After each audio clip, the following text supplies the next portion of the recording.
like with you having really strong opinions about Bitcoin mining and how wasteful it is, I thought you knew something about how energy markets function. What I really want to see is Bitcoiners realize like, oh, it's not us needing the Republican Party, it's the Republican Party needing us. It is way more important because there's a whole contingency of people that go, wait a minute. So like you can't actually stop this Bitcoin thing? Like even if the government owns it, they can't like seize other people's Bitcoin? Like tell me more. It's a hierarchical thing. So it means like they have to see and understand that Bitcoin is more important and a better storage of value than real estate or bonds or any other thing. So in that, it means like they have to dump the real estate, they have to dump the bond. And I think that's why it's so powerful, is that like this really is just a path of critical thinking. And I think anybody who does seriously take on Bitcoin as a project for critical thinking, almost universally those people become Bitcoiners because, well, that's just what the truth is. Trying to be like, I'm proud to be Austrian immediately gets you to like, oh, so you're like one of those people. And you're like, somebody who likes my culture? And they're like, no, you know what I mean. And it's like, Yeah, that's it's a funny thing. You're almost ashamed to be proud to be an Austrian because of the past, where you didn't even exist at that point. Yeah, well, and like that is being inherently taken advantage of that, like, you know, Austrian national identity is falling apart at the seams. So you guys have welcomed through an open border policy, essentially allowing people to come in, destroy that national identity, and furthermore, from the indoctrination from the far left, like you should be ashamed and you should hate yourself and you should put yourself beneath other immigrants and you should sacrifice Austrian culture to do that. And I think there's a particular reactionaryism right now that's like, I'm not sure if all of these things are necessarily true. And even trying to put that forward, it's like, oh, so like you're a hateful right-wing Nazi. And it's like, no, I'm just trying to ask a question. I'm like, we have something very problematic here in the same way in America. Like, you know, I'm in San Francisco right now, like in the real core of the leftist bubble. And like doing anything like being like, hey, like I actually think like Elon Musk exposing corruption in the federal government like is a good thing. I don't necessarily agree with all of Trump's policies or feel that going full tariffs is the best way, but there could be something there. Like that immediately gets to like, oh, like you're a right-wing Nazi who like hates anybody that like isn't white. And it's like, no, that wasn't actually what I said. Maybe we can directly take that as a starting point for the podcast, with a Bitcoin swing on it, because I wonder a lot how Bitcoin will actually change or impact our lives politically and how we organize ourselves maybe in a little bit more of a sovereign way when we have cryptography at the heart of what we are doing. How do you look at that? Yeah, like I think we're actually on the precipice of a very new political identity that's like no longer about this right-left stuff from the 20th century that frankly like isn't serving anymore. It's sort of a higher level identity of like, look, like my interest is whether or not like you want to be able to have a money that has a fixed supply that's inherently deflationary and is going to respect my rights and access to the network in the same way it'll respect your rights and access to the network. And I think that as people really understand more and more what that means, particularly as because like it's very clear that we're at the end of the Bretton Woods system right now, and it's very unclear of what's going to come after it. And like in Austria, the fact that like you guys are on the euro and that you inherently don't have any kind of monetary control over, you know, the sort of money that you guys use, like that's extremely problematic. And so I think anybody that wants any degree of self-sovereignty, however they identify nationally or otherwise, like this is the thing that actually really protects them.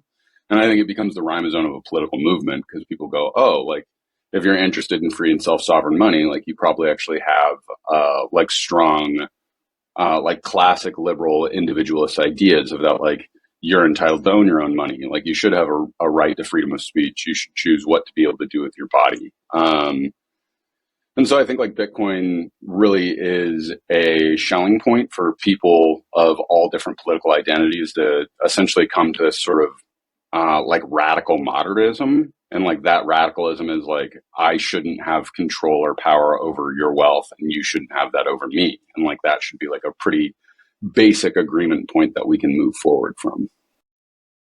And when you listen to that, it's so interesting because countries like Austria have a way, and El Salvador showed that, have a way bigger incentive to actually adopt Bitcoin. So it's so interesting for me that the USA is now having a strategic Bitcoin reserve before smaller countries. I mean, El Salvador had it before, Bhutan has it, like, they're small examples. But I thought personally, before that all happened, that the USA will be one of the last countries that actually does anything in that regard, especially publicly. I thought, like, oh, like maybe behind the scenes they already have, like, oh, like we have those 200,000 Bitcoin. We already declared that we will never sell them and stuff like that. And maybe buy some without people noticing. But it really surprised me that they came out now so early for me. Like, hey, we have a strategic Bitcoin reserve and we might buy. I mean, in my opinion, it's just part of a double irony of that, because you'd think the U.S. would be the last to go because of sort of how inherently corrupt our political system is and how moneyed interest it is. But essentially, like, David Bailey pretty much unilaterally made a decision that he was like, look, we're going to like fucking bankroll Trump's campaign. We're going to show him we're very serious and important contributors. And we're going to presence him to the fact of why Bitcoin's important. And so, like, he pretty much single-handedly rammed that down Trump's throat and had him get it. And because of that, we now have this pretty powerful contingency of Bitcoiners within the Republican Party. I think that's been very useful up until now. What I really want to see is Bitcoiners realize, like, it's not us needing the Republican Party, it's the Republican Party needing us. And that should show how disposable they are to our point in time. Because, like, it's very obvious to me that that Bitcoiners and the ideology we represent is part of a political zeitgeist of the future, and that, like, we're at the top of the cultural funnel. And so I feel very strongly, and I think there's a lot more possibility in Europe than there is in the United States, of that, like, there's a possibility of creating a radical, like, third party, like Orange Party, like technological forward party that can really make a decision to go into parliament, be pretty forceful, and trying to think of the right word that I want. Pretty forceful and radical, and pretty much being like, we represent, like, we don't want anybody to have power over the money. We want you to have technological rights. You need to have the power of encryption to protect your privacy. And we won't compromise on this. And all of the other parties are full of shit. They fucking hate you. They believe that they should own you to some extent. And if you don't listen to them, they want to steal your rights, your money, or other things. And we're going to represent something that stands against that. And in parliaments, you know, like, if you get 2 or 3 seats in parliament, that's like a meaningful thing. Whereas because we just have the two-party system here in the United States, we can't get anything remotely similar to that. So, and my experience of talking with European Bitcoiners is that, like, ideologically, specifically like the German and Austrian contingency, like, you guys seem to be more ideologically advanced and well organized than really kind of any other contingency. So in my opinion, like, it's really just about a few individuals making a decision that, like, we're going to create a radical Orange Party that is going to, like, go into European parliaments and be totally uncompromising and really just kind of shout down the competition. Because, like, whether it's the liberals or the conservatives, both fucking hate you, both have technologically regressive positions, and they really seek to have a permission-based system where, like, you have to ask the government for permission of what to do. And I think there's a real potential to be like, no, we're going to use encryption technology and Bitcoin to make sure that we can't debase your currency, that we can't steal your money from you when you do something that we don't like. And we're going to use these as a basis to start building out a sort of new technological political system that is going to ensure everybody gets to have political rights in this new system. You said something interesting. You said technology. It's technological. I'm sorry, I cannot. It's all right. I struggle with these words too. Yeah, like, and then rights. Like, what do you mean by that? Well, it's kind of funny because, like, rights don't exist, and it doesn't. Like, if I have a gun to your head, there isn't anything you can do. We can talk as much as we want about political rights. There's, like, a great meme of it's like a couple guys bound up, and, like, the government's, like, shooting each person in the back of the head, and, like, one guy is like, hey, like, this is unconstitutional. Like, these guys are going to, like, learn a lesson here. And, like, that goes to show, like, what rights really are. But with encryption technology, like if I choose to actually encrypt the data set that I have, like there's nothing you can actually do to get access to that data. And so if we start sharing these methodologies to be able to encrypt information and share information, but furthermore, we get legal protections that say, like in the United States, like we have a right to be able to use encryption technology because of the First and Fourth Amendments and what those provide to us. But it's an extra legal shell that essentially says, oh yeah, like this is actually part of your rights to speech. If you could get something similar to that found either in the European Constitution or in the individual Austrian one, there might be something pretty powerful there. But it's really at the end of the day that like these quote unquote rights are really about the one-way function that this technology has. So like when I'm speaking about rights, it's sort of a much larger concept in terms of a technique that can't be undone. And so in a lot of ways, it's kind of like the most primary of all rights because it's no longer about permission seeking, but it's about what can't be taken. That's super interesting. I also love the idea that in Europe, because I've seen it over the past 5, 10, 15 years in Austria, there are so many small countries, so many small parties that got started, and they actually rose to a significant portion of the voter block. For example, we have NEOS. They have been now 10 years old.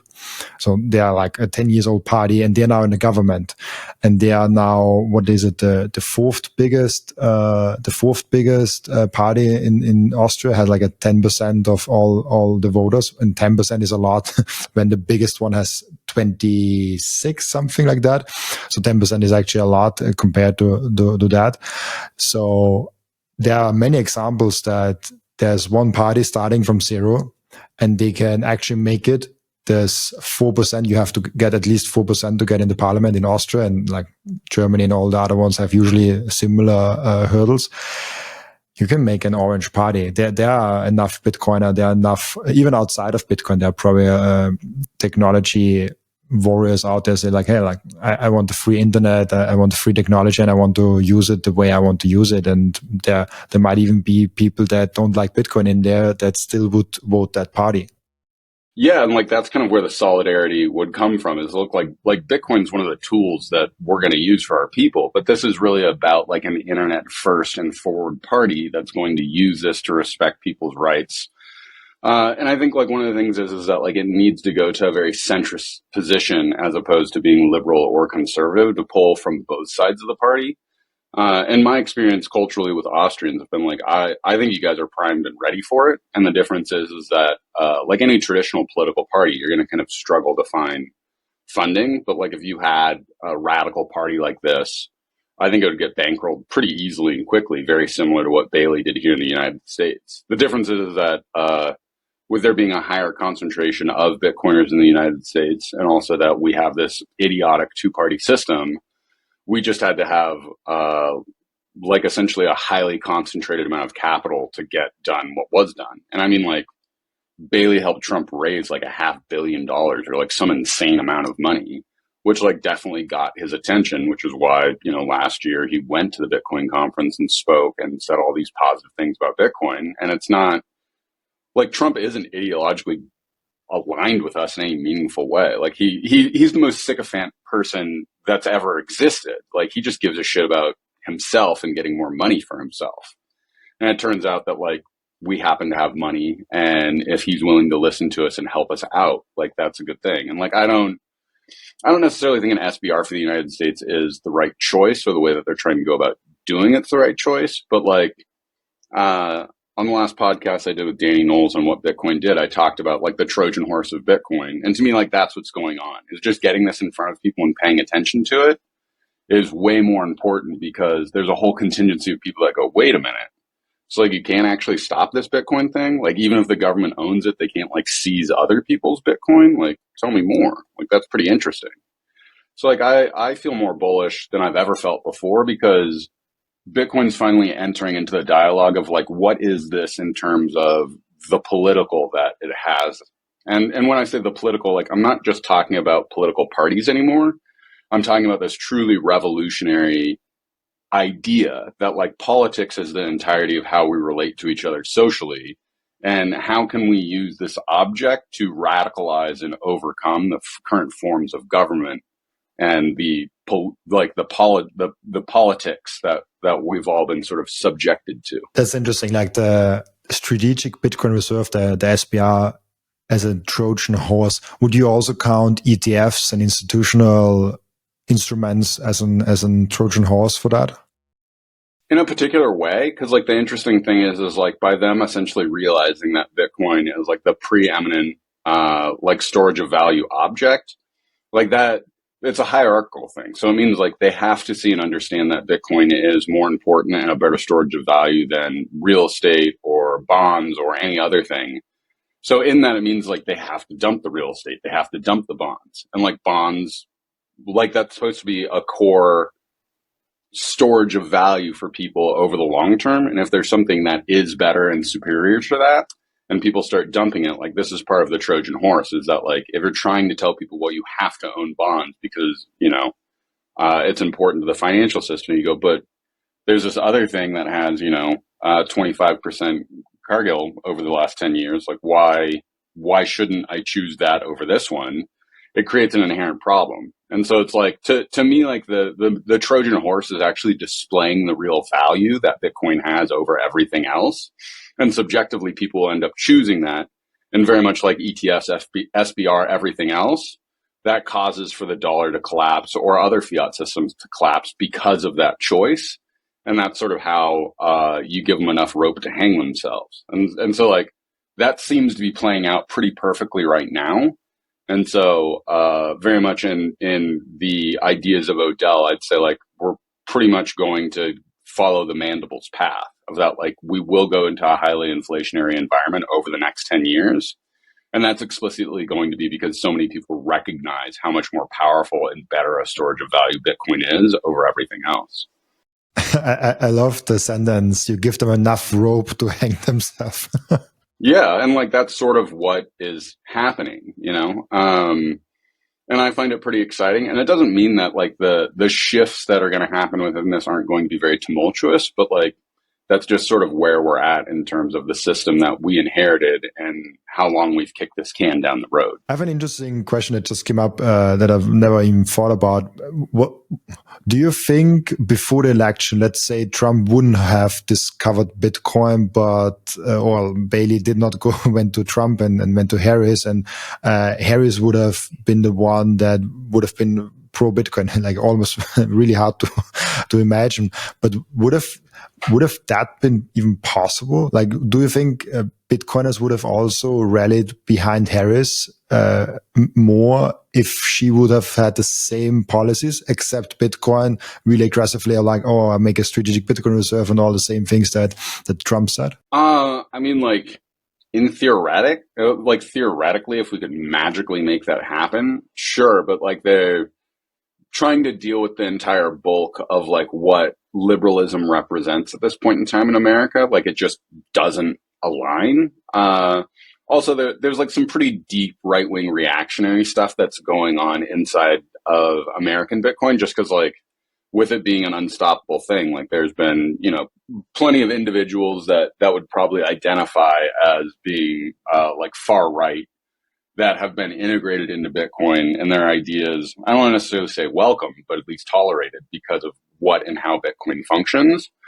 And I very much see it much more, it's in an American conservative contingency, because like one thing that Bitcoiners tend to be, unlike myself, that like I'm pretty big on is like, I'm like a huge gun ownership and gun rights person. Like I think it's absurdist that anybody wants to restrict those rights. And I also find it deeply ironic that, well, like those go really well together with Bitcoin. So it's like Bitcoin doesn't really fit into the leftist perspective. And it's not to say that like it can't get there, but it's more of that like the contemporary political dialogue is so oppositional to it that it's really difficult to get through to people. I mean, so like a perfect example is people being like, oh, like Bitcoin wastes energy. And like, I'm always kind of confounded when I say that because, like, my first question to them is, I'm like, oh, like it sounds like you know a lot about energy markets. Like, I'm really curious. What do you think we should do with negatively priced energy when, say, like a windstorm comes through to a wind farm and they have too much energy on hand and they have to actually sell that energy to get it off? Like, what do you think we should do with all that extra energy?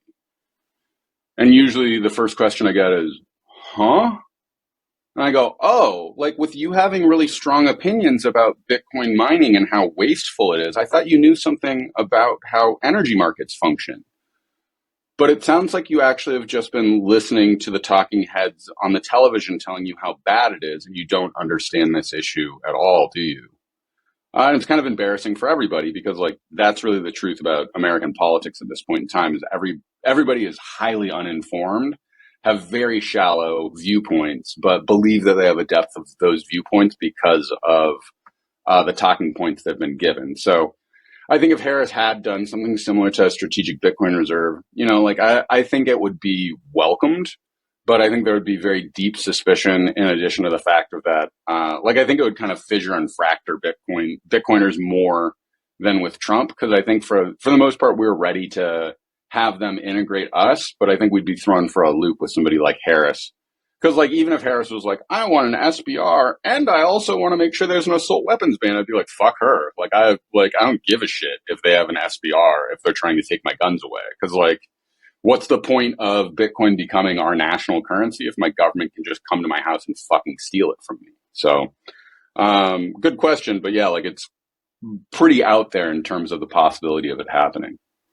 Yeah, I think there's some contradictory points in there, which is interesting. And to the point, I love that so much, critical thinking, because I see it all the time, outside Bitcoin, inside Bitcoin, like in mainstream media, with especially outside of the Bitcoin community, but also inside. Some people have beliefs and they really go for those beliefs, and then you ask them why. And after the fourth time, like going deeper and deeper and asking why, you actually discover, oh, they don't know anything more. Like, they have like a surface level understanding of something. They have a very strong belief, but the second level or the third level, there's no more information there. So, like, asking why, for example, if someone says like, oh, like that's why I don't like Bitcoin, and then you ask why, then they have some one thing, then you ask again why, there's usually no more information left in the brain for that. So it's almost a critical thinking crisis. Do you think? Oh yeah. Do you think Bitcoin can support critical thinking? Do you think like Bitcoin has an impact positively on people on that? Yeah, like, I kind of actually think that, like, that's its secret weapon it uses at the end of the day. It's because, like, you're really forced into a number of these prisoners' dilemmas where, like, you have to think outside of the box. And, like, that's what really hooked me on Bitcoin early on, was, like, being forced to be like, okay, so there's, like, magic internet money. Like, why the fuck does it work? Is it actually magical? And then, like, I, like, dug into cryptography and I'm like, oh, like, so there's a way to make, like, an unbreakable password. Like, how the fuck does that work? Like, go deeper down that rabbit hole. I'm like, oh, wow. Like, it turns out that, like, when you have a number that's like 2 to the 56 power, that, like, that's such a big number that, like, it's like trying to find a unique atom in the universe. It's like, holy shit. And so, like, each successive step, and also, like, this is the importance of the humility of being able to come to it and be like, well, like, I don't know. Like, I don't know enough about Bitcoin to make a judgment about it. So, like, let's dig into it. Like, let's do our homework and really do the proof of work to display what we know is going on. And I think that's what is happening for a lot of people, because they go, okay, so, like, the euro, like, how many of them are there? Like, oh, I don't know. They can just, like, freely make as many euros as they want. Okay, like this Bitcoin thing, like, oh, I can, like, see that there's, like, only 20 million coins right now. Huh, okay. Like, let's also look at, like, why, like, what's this proof of work thing? How and why is it going? And at any point here in this chain of reasoning, we can just, like, drop it and be like, fuck it, this is too hard. I don't care. I don't need to do it. And it goes all the way back to, like, really, in my book, I'm very pedantic about this idea that Hobbes put forward in the nation state, and that, like, the real power that the sovereign has is authority. And he surmises this as authority, not truth, is the creator of legitimacy. And, like, that's how the state has functioned for the last 500 years. That's how it creates fiat money. Like, that's literally what fiat means, is by decree. And so when that dictum gets inverted through cryptography, where truth, not authority, becomes the purveyor of legitimacy, things transform in a fundamental way where like you have to use logic in order to be able to come to the truth of things, as opposed to using authority to listen to the decrees of the law to like find what the truth is. And so I think we're going through a pretty radical process, because really what's happened over the last 5 years is that like, I think COVID activated something in a lot of people for them to realize that like, we can actually just be outright lied to about a bunch of stuff, and trying to find that information from the authorities will never come. And I think from the experience a lot of people had from that, they got primed to actually go, hang on, like the government might actually be lying to us and might not have our best interest at hand. And if that is true, how do we figure out things for ourselves? And I think that's sort of the concourse that a lot of Bitcoiners have followed. And I think that's why it's so powerful, is that like, this really is just a path of critical thinking. And I think anybody who does seriously take on Bitcoin as a project for critical thinking, almost universally those people become Bitcoiners, because, well, that's just what the truth is. What do you think is the role of Bitcoin when we look back, like let's say 1,000 years in the future, and they look back? What do you think the role of Bitcoin will be in terms of freedom? How important this technology was for freedom overall? Say that one more time. The freedom for what? My question is like, what is the role of Bitcoin? How important is Bitcoin for freedom overall when we look at the broader scale of things? I think outside of the internet and cryptography itself, it's probably the most important thing, because like without economic freedom, you can't really have political freedom. You can't really have freedom of thought. Like there's a whole series of different things that aren't achievable if you don't have the economic freedom. And really, because of the way that, like gold is highly controlled, fiat money is directly issued. I think in the future we go into, if we don't have Bitcoin, like we're highly, highly controlled economically.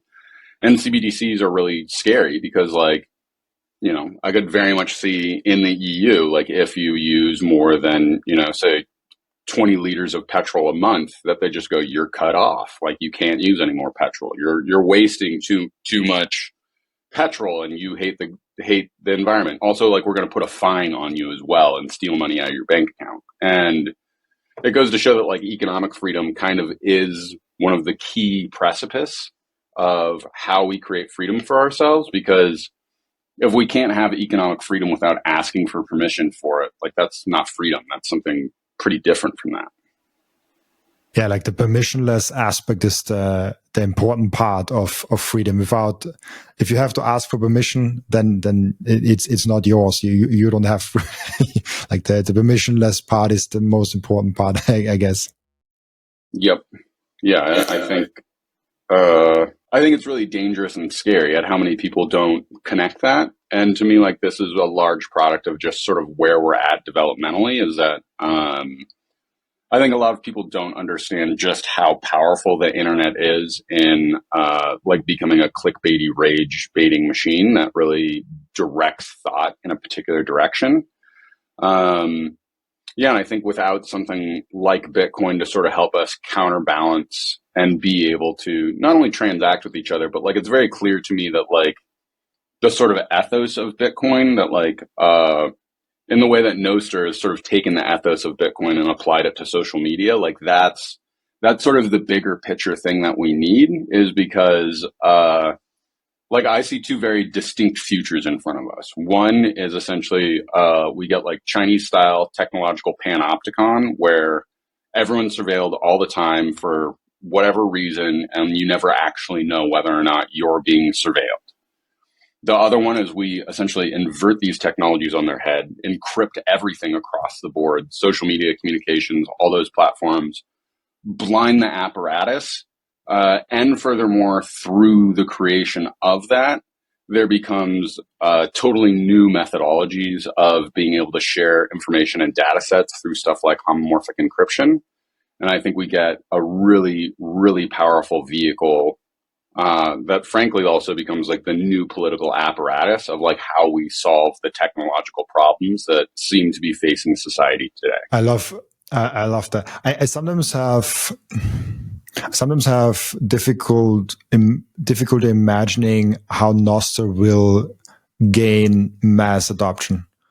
Like I get Bitcoin because like it has an incentive there. People usually come in for Namogap technology. You have a financial incentive to actually look into Bitcoin and have that. I'm not sure if that same thing will happen with Nostr. Like, what do you think is the biggest incentive driver that will put people into Nostr and decentralized things like that? When creators truly demand that they own their own content and be absolutely refusing and compromising on that. Like, I think if you get a handful, and like this is a place that I've found repeated frustration is that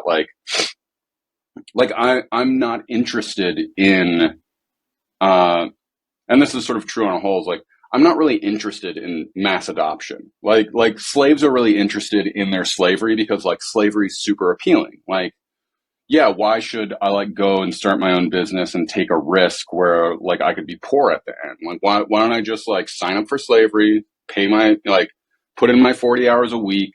I get the paycheck. I'll pay my taxes. I won't rock the boat.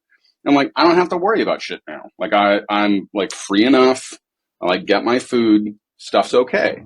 And so stuff like Nostr, like I'm not interested in being like, hey, everybody, like, come over to Nostr, your freedom. Like, I'm interested in artists being like, I got fucked over on TikTok. I know they're going to fuck me over again. I'll never put myself in a position to get fucked like that. I'm going to produce everything on Nostr. I'm going to stream stuff directly to my fans. I want a peer-to-peer relationship with them where they'll zap me. I put out music. My music's free for anybody to have access to. And to me, like, that's what I think everything comes down to, is that's why these permission-based systems are so dangerous, is that, you know, at any point in time, I can get canceled on Twitter. You can get canceled on TikTok. You can get kicked off Facebook. That can't happen on Nostr. And so I think on a long enough time scale, people start to really understand that. You know, same reason why I think stuff like Elemental Matrix and Signal are becoming more popular. And I think people will move from Signal to something like Elemental Matrix, is that like, on a long enough time scale, you eventually give a shit about your privacy. And I think anybody that's like, well, people don't care about privacy, it's that they don't care about privacy yet. And like, there is an event in the future where, because you have compromised on your privacy, like you're going to get fucked over. And the question is how many people is that going to happen to, until people go, you know, I really shouldn't give all my information to a centralized server that can just steal it at any point in time. And so like, that's kind of where my hope comes for where we'll get adoption at. And my truth is also like, I'm very sincerely unconcerned with 90% of people, because like those 90% I can convince to jump off a bridge if we give them enough propaganda. And so like they don't have enough consistency or a spine about them to really make real choices. You know, like they're sort of lemmings in a lot of ways. So I'm much more concerned with the 10% that can actually be meaningfully influenced and make changes for themselves because they want to self-advocate. I know Signal, and there are some people that tell me I should move to sessions from Signal. What was the other thing that you mentioned? What was that? Elemental Matrix. Oh, like I don't know that. It's a newer one, but like our CISO, another friend presenced me to it before, and then our CISO, when we originally met him, he was like, "Oh, like, are you on Elemental Matrix?" We were like, "Oh yeah, we are." And he was like, "Yeah, like use that over Signal." Like Signal, yeah, for the most part, like I think Signal's pawned, and I think it's sort of dangerous, particularly if you're doing pretty high level shit. Like I think for kind of everyday interactions, it works relatively well, but this is also sort of what the greater political concourse that we need to go to is that like the internet right now, as far as I see it, like it's fundamentally broken. You know, like right now we're using Riverside to stream. That's owned by Riverside. At any point in time, Riverside can be like, hey, you guys talked about Nazism. Like that's not a Riverside value. So like, fuck you. You guys can't use this anymore. And like, there's no sort of legal agreement here, any reason why they can't kick us off the platform. And so the difference is that I think we eventually get to a place where everything becomes highly controlled like that, and that you will get kicked off Riverside for those sort of dialogues. And like, the question is that a value that actually aligns with us that we want to have in the world? And I think the answer is universally no, but I think there haven't been the technological solutions to address it yet. And with that being said, like, I also think the greatest market opportunities that have ever existed are coming about right now in creating the solutions that decentralize and open source pretty much all of the different things that we need. And Nostr is just one example of that. You know, like, I think Keep, like, they're an open source product that they have pretty great web streaming.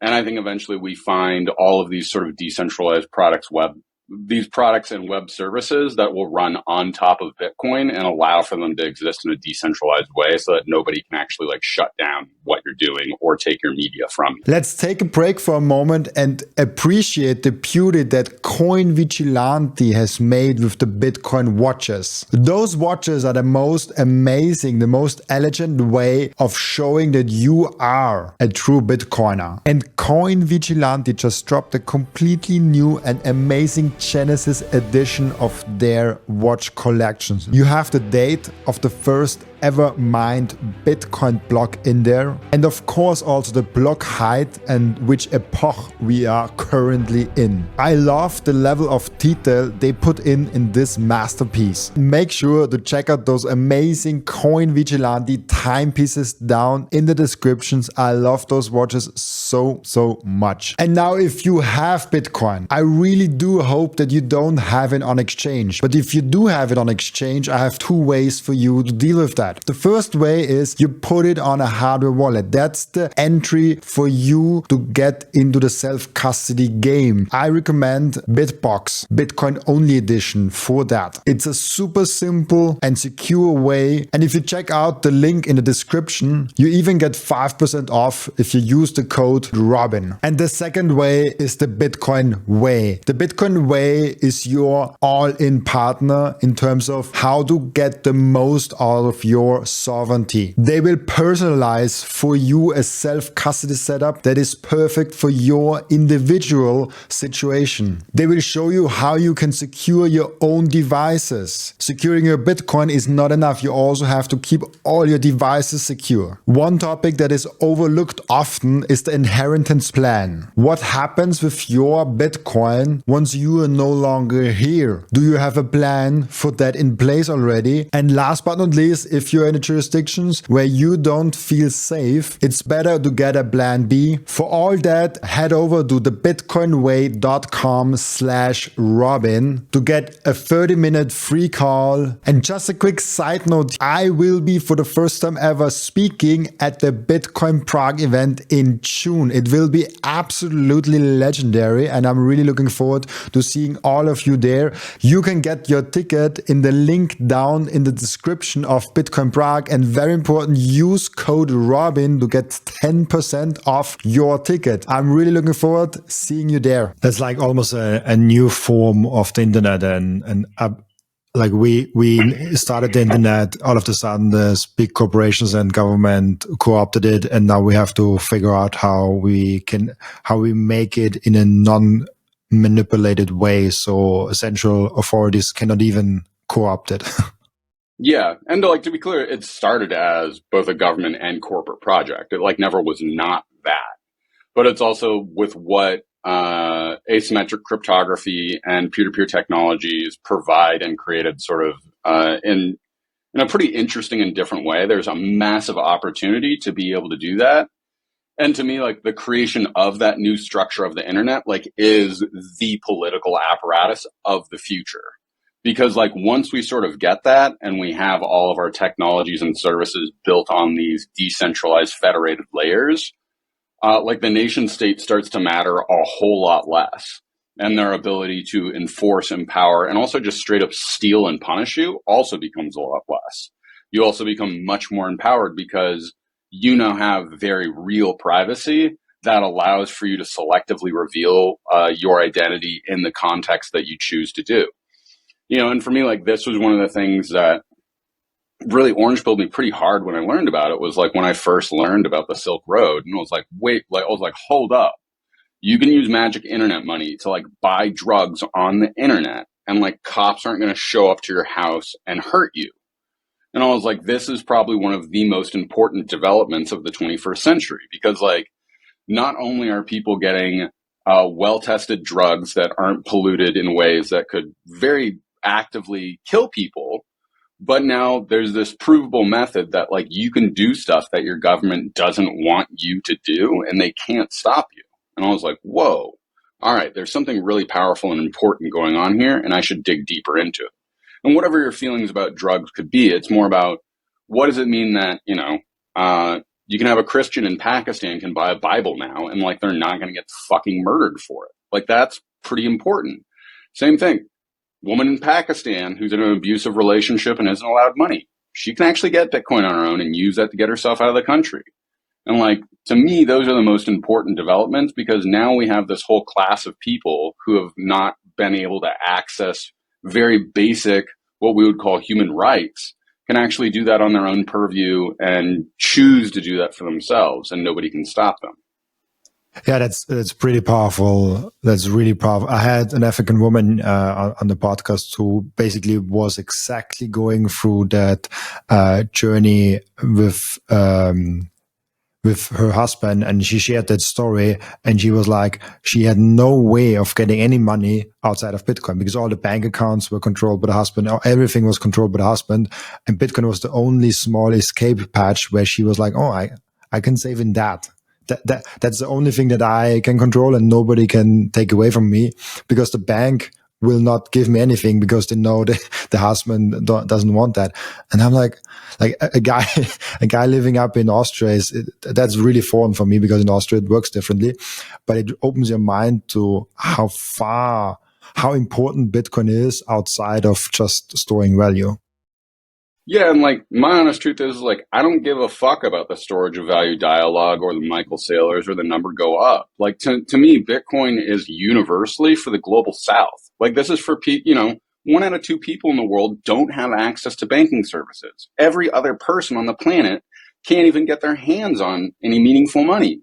And then when you look at, outside of the G7 countries, like most countries have a national currency that's so fucking inflationary, it loses half of its purchasing power over the course of a decade. So it's like, there's this gigantic sucking noise that's going on to the entire global economy, most particularly the global South. I mean, like remittances to places like the Philippines suck up like 10% of GDP or some insane amount of money. Like, what happens when we actually distribute that money back to the people who are trying to earn it, who are also the poorest people in the world? These are the most important things, because also like there are Mozarts and Einsteins out there who like are gonna be needing to work in coal mines most of their life just because they don't have access to the most basic human services. And so like now there's an opportunity to transform and change that in a meaningful way. And like that's, again, that goes back to this capital T, capital P political thing, is that like the political is getting those people on board. It's being in solidarity with them of saying, hey, I want you to have the ability to escape your abusive relationship in Africa. And like, I want you to be able to use the Bitcoin network and have access to the same cryptography that I have access to.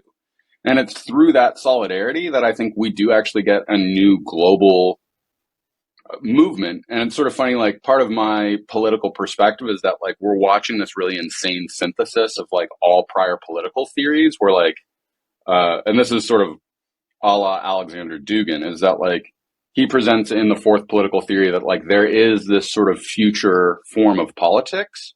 And I think that future form of politics is explicitly comes through revolutionary syndicalism, and what we can do when we choose to create a revolutionary syndicate through the internet using Bitcoin as like its fundamental praxis of how it implements it. Do you think that number graph technology might be a distraction when so many people come in and like ETF tracking the numbers there and kind of getting really focused on just how many percentage Bitcoin grew last week and stuff like that?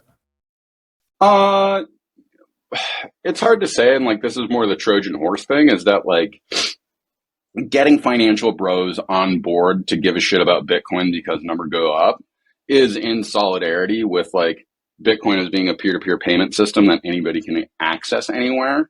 And so to me, like, this is sort of the great irony of what Bitcoin does, is that like it gets a solidarity between these two people who probably wouldn't have been on board with each other in the first place.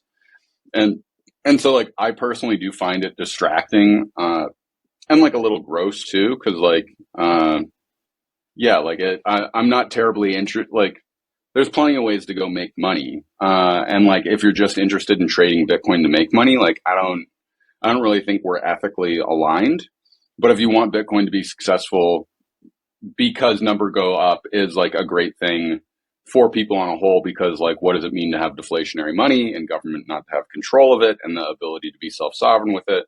Like, I think there's greater solidarity there. And also, like, I think that this is sort of the concourse of that critical thinking coming across the board in different ways. And so that, like, this is allowing for financial bros to be like, oh, like, it turns out, like, having a money that nobody control is actually, like, a really great thing on an economic level. I'm like, I'd never really considered that before. Like, maybe this is actually better than bonds or gold. There's this... when I look at Bitcoin, there are external factors like external wars happening towards Bitcoin, but there's also internal wars like the block size war happening. What do you see as the biggest external threat or external war that is coming towards Bitcoin or is already at Bitcoin? Externally, I think it's really just kind of how much the nation state is paying more attention to it. And this is one of the reasons I don't like SBR, is because like if the government is holding like 500,000 Bitcoin, that becomes sort of an external pressure that like now they can start to influence core devs. They can start pushing forward the sort of developments that they would like to see forked in. And I think that causes for like a doubling down on the ossification dialogue. And like, I'm not sure if we're ready for ossification, but like maybe that's not actually a choice that we have anymore. In addition to like I think it's like the 2096 bug or whatever, is that like we like there does have to be another hard fork at some point in time in Bitcoin if we don't want that critical failure to come about. And so like internally there is this problem in dialogue of like, how do we actually solve that and get a hard fork and not have it become highly contentious and political in that time? And like, I don't actually know how that solves itself. And like, that's pretty concerning. In addition to like, now there's this outside influence by nation states that like, perhaps they use that as a way to pressure and try to integrate changes. And more importantly, like there's any changes that do happen now are so highly focused, and there's such great risk that comes about with creating changes to Bitcoin right now that like, I just find them areas that I do have concerns about. Not to say that they can't be overcome, but like it's a pretty high pressure situation. Yeah, there's this thing of there's a running system and we have to upgrade it, but every upgrade also brings a big risk in what if we introduce something that's actually not good for it. So it's a concerning situation, but honestly, I do think we will get through that.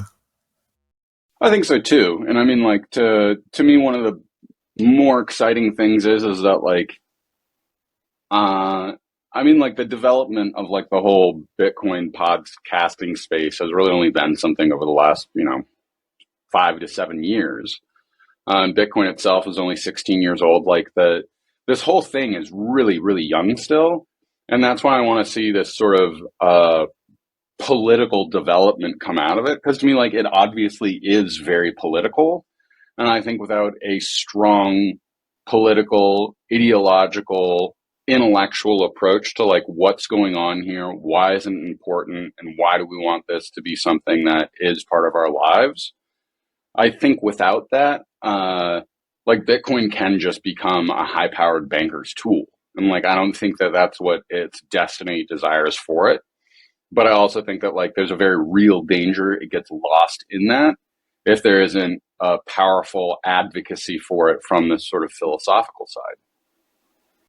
Yeah, the podcasting space is also interesting because if you look back, how many Bitcoin, like truly Bitcoin only podcasts were there 2000, let's say 19, just like 5-6 years ago, and how many Bitcoin only podcasts are there now? It's the amount of Bitcoin only and more signal is really greatly, really greatly increasing. I'm amazed when we look back at like 5 years or like 6-7 years, how much content there was of Bitcoin only. I mean, if we go very far back, there was only Bitcoin, and how much we already have now. And I also see people that are now coming into Bitcoin falling way faster down the rabbit hole because of all that content than previously. I personally needed like 3 to 4 years to go from I discovered Bitcoin to actually going to be Bitcoin only and actually getting the mission. I see now people coming in 2024 and they get it after like 4 or 5 months because the content is so good and consumable. It's really cool to see. Yeah, and that's like kind of part of the development of the efficiency, because like, you know, a lot of us who were involved with this early on, we really had to like struggle through all of these questions on our own. There was very little content, you know, like when I got started in Bitcoin, there was really only the Bitcoin forums. There wasn't anything else. Not to mention like it was only up until 27, like before 2017, there was no dialogue about shitcoining. Like it was all sort of weird and experimental, and you know there was Feathercoin and all sorts of different things that people were experimenting with. But it was only after the ICO boom when it became very clear that anybody could easily make a coin, that they could engage in sort of the most disgusting of unethical content and just do pump and dumps, that people were like, hang on, like Bitcoin's supposed to be something different. And it's not interested in being a world computer or even being associated with this greater sort of crypto thing. And it's ironic because like, I find it of the deepest irony that like crypto is this sort of idiotic term at this point in time, that like it has no relationship to cryptography, because like everything that's involved in the crypto space doesn't have any asymmetric advantage in warfare, which is like what cryptography is supposed to be about. And like that's why anything outside of Bitcoin can be inherently pawned, is because like this relationship to cryptography itself is inherently broken. And it's because like there is no actual understanding on a larger level of why Bitcoin needs to use a cryptographic system to empower itself and make sure that it can't be compromised, that every other shitcoin has totally fucked up on, and that like they're sort of acutely unaware of, like in the deepest of ironies.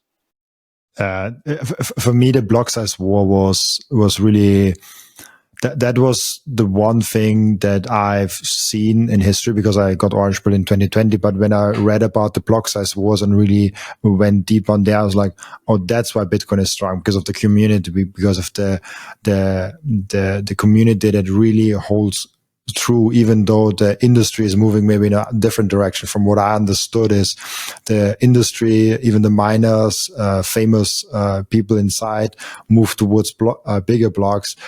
But the users, the full node operators, the community of Bitcoin actually was like, oh, like that does not work. And it's really interesting also the beginning side, where it almost looked for a little bit that maybe Bitcoin Cash is winning. That single event is for me one of the confidence giver for me, like, oh, like Bitcoin will go through hard times and we will probably have some fights down the road, but I'm pretty confident in the community that we will get through there. Yeah, and like you know, I was at Coinbase during the block size wars, and because of the way it played out, like I left the company after that because I was very upset with the decisions that the executive team made there. But with that being said, it was like really powerful to see that there was a contingency that was like, no, we can't compromise on this principle. I think it's really important that it wasn't compromised. It's not to say that there wasn't some sleight of hand techniques that were sort of carried out with integrating SegWit and other things, but I think it was really powerful that like the full display of what a civil war playing out in Bitcoin looks like, what a hard fork looks like how the divergence between different coins happens, was all a really important feature and play. And I think that that serves into the future. But I think even more importantly, what it underlines is like this ethos and culture of individuals that want self-sovereignty. Like this is at the apex of the cultural funnel of that, like that's what people are striving for. Like people really want that kind of a culture, an approach, the technological capacity to be self-sovereign. And so to me, I'm really uninterested in appealing to the masses as much as I'm interested in pushing towards that kind of vision. Because like I very strongly believe that like everyone truly is a cypherpunk and has cypherpunk ethos and values. They just don't know it yet. And it's only through that process of critical thinking and being forced down the rabbit hole that everybody does actually discover like, oh, these are my values. These are the things that I want. It's just, we've lived in such a soft-handed culture for so long that like most people don't even have their ideas challenged in any meaningful way. And if you do challenge somebody's ideas, it's supposed to be this, this deeply emotional, conflictual thing, as opposed to being like, hold the fuck up. Like, it's not conflictual. It's like, I believe I should have a right to own guns because of the genocides of the 20th century. You believe I shouldn't have that right. Like, I'm really interested in like having a dialogue about this. And we don't have to be angry or upset. Like, this is really about us trying to chip down towards the truth. And I think most people don't understand that there's a way to have different viewpoints and opinions and still respect one another to be able to sort of discover what the truth is between each other. And that's something that I think Bitcoiners bring to the table as sort of a contentious bunch of people, is that like we're a bit cagey and challenging to each other. And I think that's really important with the kind of developments that we want to see.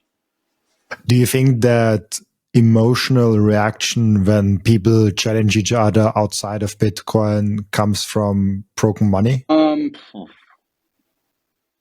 sort of a tangential, unrelated way, yeah. And I think it's just because, like, the broken money is so definitive of society across the board that, like, trying to get purview into really anything at this point in time is almost impossible because of like how much broken money has really like highly distorted the economy in a bunch of different ways.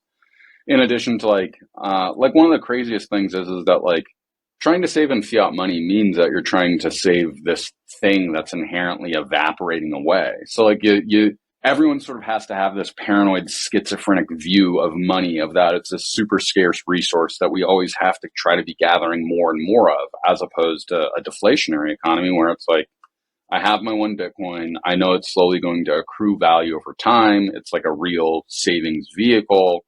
I can like sit back, relax, and chill out a little bit. And so like, I think the biggest thing about the inability to have these critical dialogues with each other is that people are so dialed into the propaganda between TV, the internet, and all the different apparatuses that like shove information into you that like I personally find it's pretty rare that you can find people present unique viewpoints, particularly towards like contentious dialogues of today. Like a good example is like if you talk to anybody about the Israeli-Palestinian issue, you don't get a whole lot of nuance from people. You either get a Zionist perspective or a Palestinian perspective. And there's not a lot of like, hey, like there's like a lot of gray area and difficulties here along with like this whole huge history. And like a good example is being here in the Bay Area. Like since the October 7th event, there's a ton of people that are like super pro-Palestinian.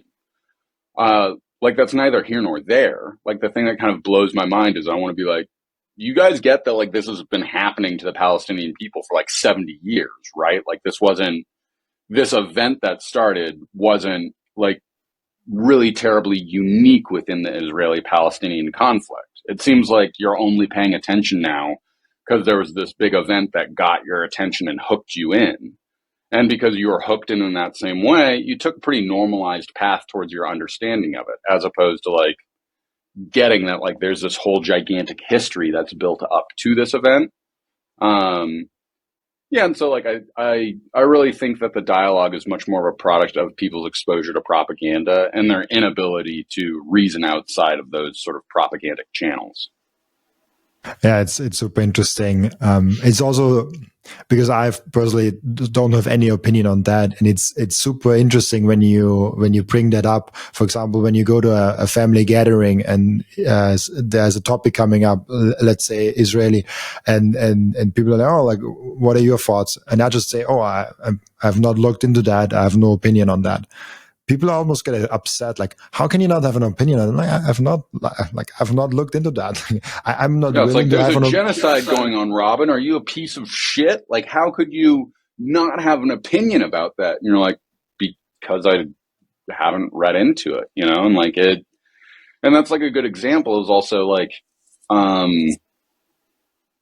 yeah, people get so kind of hyper focused on these events and sort of the surface level of communicating to one another, like trying to signal to one another that like we're on the same team, if you will, that like the actual dialogue itself is totally lost, you know? And also just like even trying to steel man both sides of like, you know, talking to friends that are like pro-Palestinians, like, okay, so like, are you like a fan of a two-state solution, or like, you know, should we like ethnically cleanse the Jews and like give the state of Palestine like back the Palestinian? Like, what do we do here? You know, and it's kind of interesting because like when you try to actually get into the nuance of things, it becomes a lot more difficult. And like one of the places that like my own opinion is starting to shift and change about stuff is like it's also realizing like there are actually like bad guys out there. There are like people that are sincerely interested in like doing evil and harming other people. And like, what do we do about them? You know, like that's like something that we have to deal with as a society. And as an individual, it's pretty easy to like raise my hands and be like, I'm not going to do violence to anybody. And I'm like not interested in participating in a war. But those things might actually play out in a meaningful way that other people do have to solve. You know, for me personally, it's like, you know, same thing with the Ukrainian war thing. Like that's like a big deal that people have strong opinions about. And I'll be like, look, like, I really understand you don't like Putin. You think he's evil, that we need to support Ukraine. Like, why should my tax dollars and money be spent on that when I'm not interested in it? And frankly, like, if that's true and we should support that, like, shouldn't we actually like have Congress approve of that and like provide budget for the war as opposed to it being an executive police action, you know? And a lot of people aren't interested in sort of this more nuance of conversation because it forces them to think in different ways. And it's like the moment that you get outside of these tracks that have been built for people, they're taught to sort of be outraged and to believe that that means you represent the opposite side when that's just like not actually the case. Yeah, it's so interesting when you look at that and people get so upset. I think we have to normalize to just say, oh, like I don't have an opinion on that, and I will form one if I look into that. It's almost people want to have an opinion on things, and I'm deeply concerned with that. But we have one question that I asked each and every one of my guests, and the question is, and maybe that also connects to that a little bit, maybe. What can we learn from you besides Bitcoin? You know, I think if you get an opportunity to check out my book, Crypto Sovereignty, like in that it takes a very deep dive into sort of philosophy and how that dovetails with cryptography itself. And through that, like I very much believe that there is a new form of sovereignty that all people everywhere can have access to vis-a-vis cryptography. And the empowerment that cryptography provides in terms of the assurance of privacy, the ability to protect your data, and then relating to Bitcoin, the ability to actually self-sovereignly hold your Bitcoin.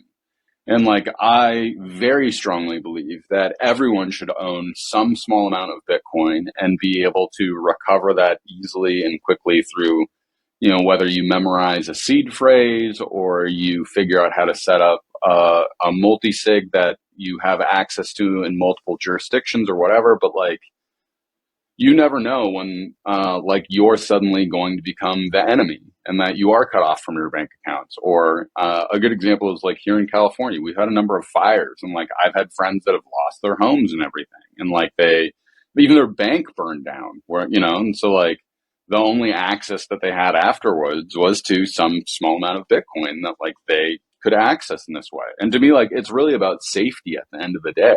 Like, if you want to be safe and have access to money, same thing with people in Ukraine. Like, there are examples of people who fled from both sides of that conflict because they had access to Bitcoin. And I think really thinking critically about, as we started the first conversation, like in Austria, in the 1940s, there was a contingency of the population, the Jews and the Romas and those people, that like all of their shit was stolen from them and they were shoved out of the country. Like, those things are possibilities still for all people everywhere. And it's really scary to think about that, but it's also really important, because what does it mean if you actually have to flee from your home because of a natural disaster or a political disaster? Like, how are you actually going to protect yourself if you find that like you can't go home, you can't go back to your country of origin, and that like you're now a refugee somewhere? Like, what do you do about money? Do you have access to it? Do you have access to any property?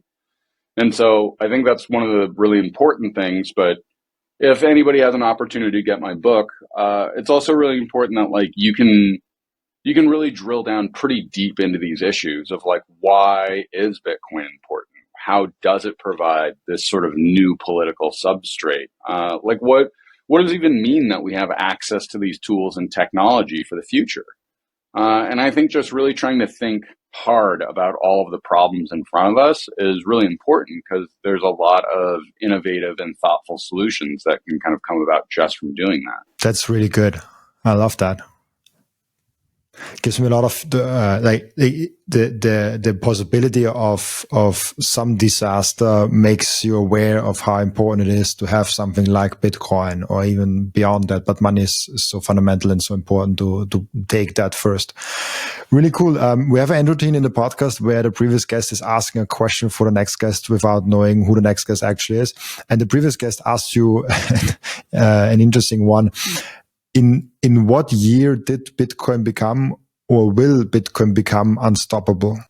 I think 2014, after like the first of the China bans, where China tried to ban Bitcoin mining in China. I think that like power to the network dropped off by like 40% or something, but it rebounded pretty quickly after that.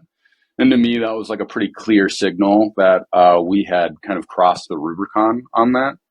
And so like, to me, Bitcoin's already at an undefeatable place. It's just whether or not people recognize that.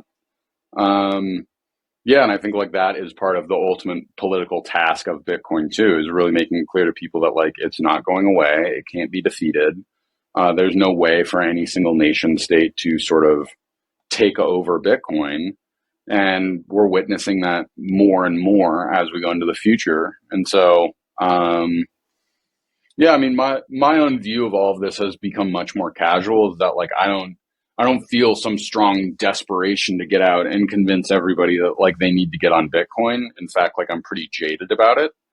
I think that people will naturally come to it because of their own needs for it. And I think after you get screwed over enough times, whether it's from, you find that your pension has been drained, or you find that, because you're on a CBD system, you can't buy something that you want to, or, your house burns down and you realize it's not the great storage of value you thought it was. I think eventually people will be like, like that Bitcoin thing, I heard like that addresses its problem. And then people will go through their own natural process of understanding it. And as I said earlier, like it's only 16 years old. And like all of this podcast development stuff has only been the last 7 years. So like what happens in the next 5 years by the time we get to 2030? What about all of the kids that are coming up right now that like their parents are Bitcoiners?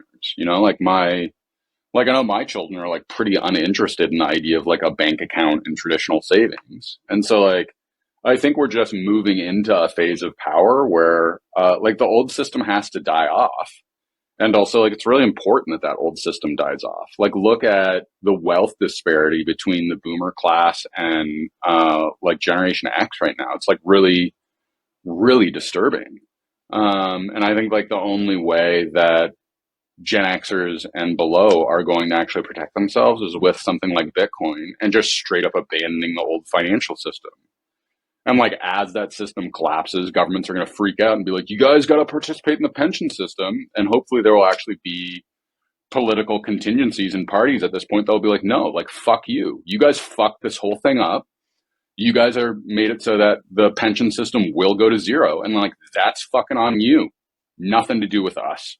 We have this other savings in this method to protect ourselves. Everybody of our generation owns a little bit of Bitcoin. It's a deflationary system. So that little bit of savings will continue to accrue itself. And like, we're not interested in playing with you guys anymore. And I think like that will eventually be a worldwide global revolution where all of the old political systems fail at the same time, that the monetary systems collapse, and that a new sort of political bloom will come about where people go, yeah, we are going to use this decentralized peer-to-peer money because nobody can control it. And that's really important after the last 70 years of being part of these endemic fiat systems that, to be very clear, are highly abusive. Like, these are slave-based systems that want to extract as many resources as possible out of everyone. And we finally reach in the end point where, like, I mean, like, I'm sure that in key Austrian cities, very similar to how it is in the United States, like, you can't buy a home in San Francisco unless you're a millionaire. And there are very few millionaires. You know, you can't buy a home in bumfuck nowhere unless you're making more than the average American. So, like, what are most people going to do? And that's explicitly by design of how the fiat monetary system works, in the way that it has made it so that the key asset of being able to live, your home, like, is the savings vehicle that is pumped to infinity, you know?